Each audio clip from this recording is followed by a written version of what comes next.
Birleşmiş Milletler'in ardından 57 üye devlete sahip ekonomik, coğrafik ve nüfus olarak dünyanın ikinci büyük gücü olan teşkilatın İslam ümmetine ve dünyaya katacağı çok şey vardır. Amacı, üye devletler arasında işbirliği ve dayanışmayı güçlendirmek, İslam dünyasının hak ve çıkarlarını korumak şeklinde belirlenen İslam İşbirliği Teşkilatı bugüne kadar bu doğrultuda ortaya bir varlık koyamamıştır. Aradan 50 yıl geçmesine rağmen Kudüs halen işgal altındadır.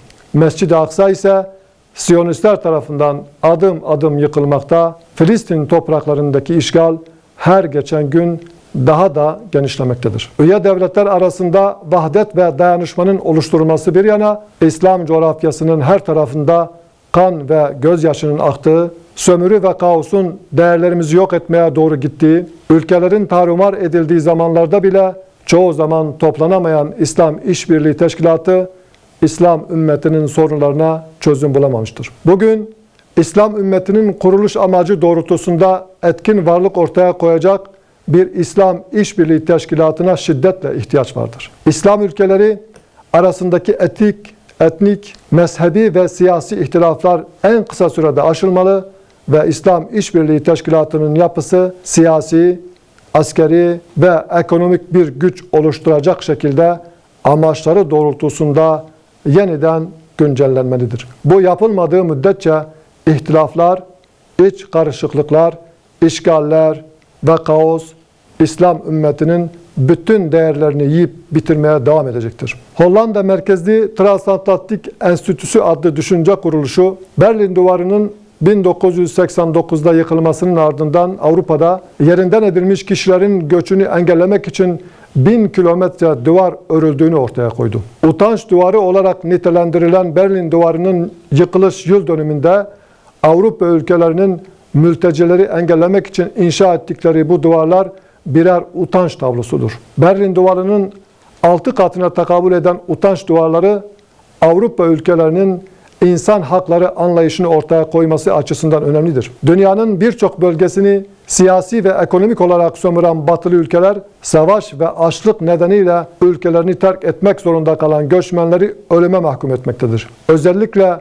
son 5 yılda Akdeniz adeta bir göçmen mezarlığına dönmüştür. Bazı Avrupa ülkelerinde göçmenleri ölümden kurtaranlara cezai yaptırımlar dahi uygulamıştır. Dünyaya insan hakları, özgürlük ve demokrasi pazarlayan batılı ülkeler aslında insan hakkı ihlallerinin en büyüğünü gerçekleştirerek hayat hakkını ellerinden almak suretiyle binlerce göçmenin katili konumundadır. Kötü yaşam şartlarının hakim olduğu toplama kampları, göçmen karşıtlığını körükleyen siyasi söylem ve stratejiler de batılı ülkelerin maskelerini bir kez daha düşürmüştür. Kendi toplumlarının refah ve istikrarını başka milletlerin felaketleri üzerine inşa edenler asla dünyaya model olamazlar. Lübnan ve Irak'ta yolsuzluk, yoksulluk ve kamu hizmetlerindeki yetersizlik gibi gerekçelerle başlayan protestolar şiddetin ön planda olduğu bir yöne doğru evrilmektedir. Irak'ta 1 Ekim'den bu yana başlayan gösterilerde 300'den fazla kişi yaşamını yitirdi. Dinsel ve mezhepsel çeşitliliğin hakim olduğu Lübnan'da sokağa çıkma yasağıyla sonuçlanan çatışmalar yaşanıyor.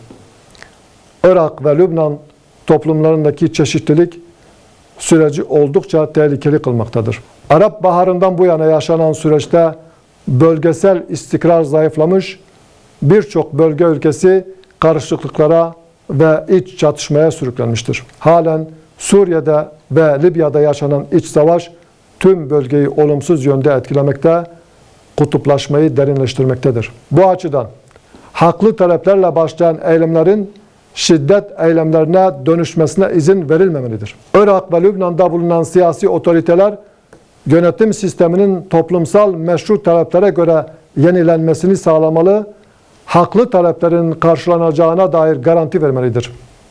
Aksi takdirde dış güçlerin de etkisiyle süreç provoke edilmeye devam edilecek ve iç savaşa doğru evrilecektir. Protesto gösterilerine öncülük eden kuruluş ve kanaat önderlerinin de protesto gösterilerine barışçıl çerçevenin korunması için çabalaması gerekmektedir. Aksi takdirde ulusal ve bölgesel felakete sürüklenecek bir sürecin önüne geçmek gittikçe daha da zorlaşacaktır. Teşekkür ederim.